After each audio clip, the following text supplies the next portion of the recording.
Now we're ready for paper mache step 2.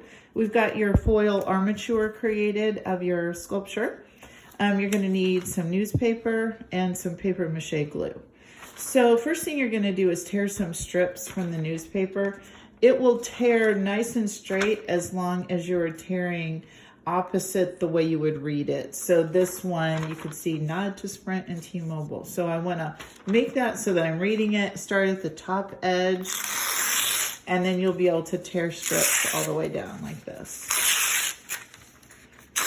So I would suggest tearing several of these before you start getting glue on your fingers, because once you get glue on your fingers, it makes it a little bit harder to tear. So I'm going to put my strips up here, and I've got my glue. First thing you do is just dip the end of it in the glue. And this glue feels kind of like hair conditioner. And then you just take your fingers and spread that all the way down. So you want to make sure that you get a nice even coat of glue. You don't want to have like a big glop of it someplace on the paper.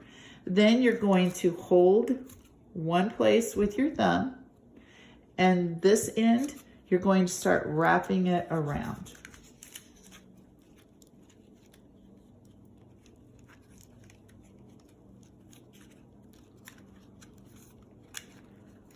Okay, so that's the first piece. Then I'm going to continue doing that with each subsequent piece. So I'm going to put the end of it in the glue, spread the glue out on the paper, and then I'll choose another section to begin. So this part, remember that you want to hold the end of it with your finger that is on the hand. You're not holding the paper. And then you're just going to start wrapping it around, kind of like a cast. You want to make sure that all the edges stick down. If you've got edges that aren't sticking down, just use a little bit more glue on your finger and work it in. So the trick here is to make the paper nice and tight around the outside of the figure.